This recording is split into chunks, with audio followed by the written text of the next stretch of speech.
Hi YouTube. I'm in the waiting part of my game. For those of you who've been following this story, I had some varicocele surgery, which is hopefully going to correct the infertility that is preventing my wife and I from having a child. And at this point in the game, I should be taking care of myself. I should be exercising more and eating better and taking vitamins. And in fact, I'm finding that almost more of a struggle than the surgery itself. Surgery is done by a third party. You go, you show up, you lie down at the table, they put a mask over you, you wake up in some pain, and then the pain goes away, and that should have taken care of the problem. And of course, that's not the end of the story. With male infertility, it really is an issue of the male being in good health. And so I am in the process of trying to make myself healthy, and those of you who know me know that that for me is a struggle. I do tend to neglect my own health, and so learning to do something else has been an interesting journey. I do try to run every few days. I like to run every day, but the weather here is kind of cold, but I do get out frequently.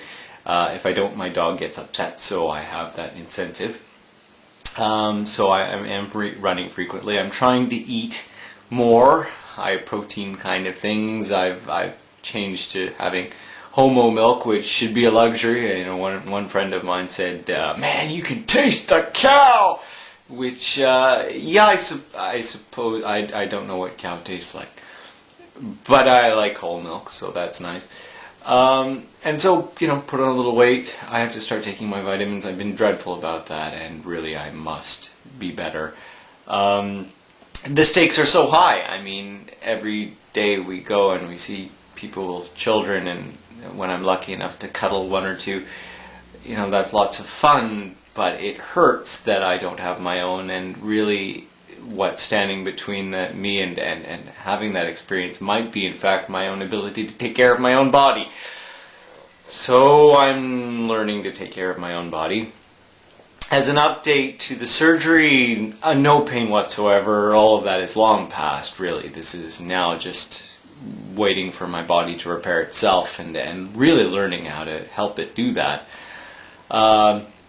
Spiritually, emo, you know, that whole thing that I discussed last time, finding something to do to mark the time productively.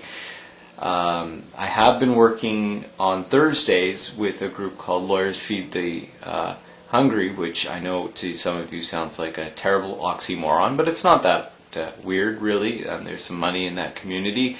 They donate it to a wonderful cause in the basement, in the cafeteria, not the basement, in the cafeteria of the Law Society in Osgoode Hall, which is a posh place, a beautiful courthouse. They have approximately 130 people come every few days, and they come for breakfast, and there's as much food as they need, and there's lots of milk and good cereal and proteiny things like sausages and eggs and that kind of thing, which is awesome. And I have been devoting myself a little bit to that on Thursdays, which frankly feels like I restore the karmic balance a little bit every Thursday, and I feel really good about that. It's really good to be helpful. Fantastic environment, incredibly respectful of the people that come.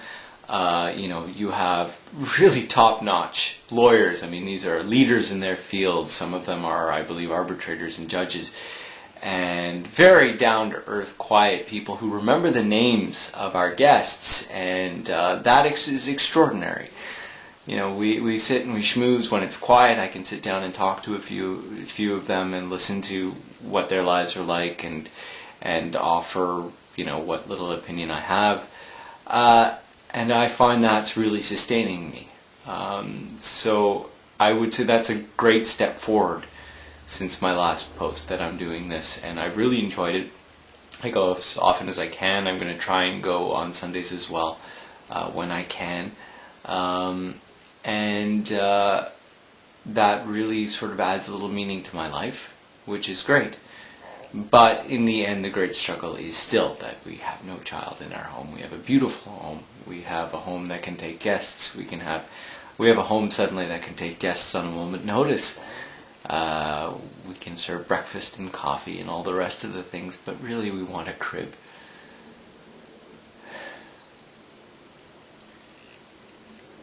And that's infertility for Bernard.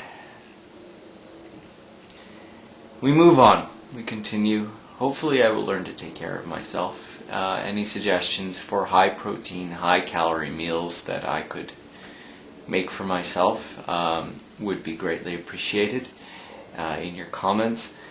As always, your own experiences are welcome. I notice a few of you have said that you find this helpful, and I'm glad. It's my pleasure, of course, to speak to you about this, but really, from a surgical perspective, there's nothing to report. It's time spent now between myself and healing, and learning to take care of myself. So that's where we are. I look forward to speaking to you again soon. Hopefully, of course, there will be news to report, but I suspect that won't be the case for a while yet. And, coming to terms with that fact is always the struggle. So, good to speak to you, and be well, and may these holidays not be too painful for those of you waiting for children. Bye-bye.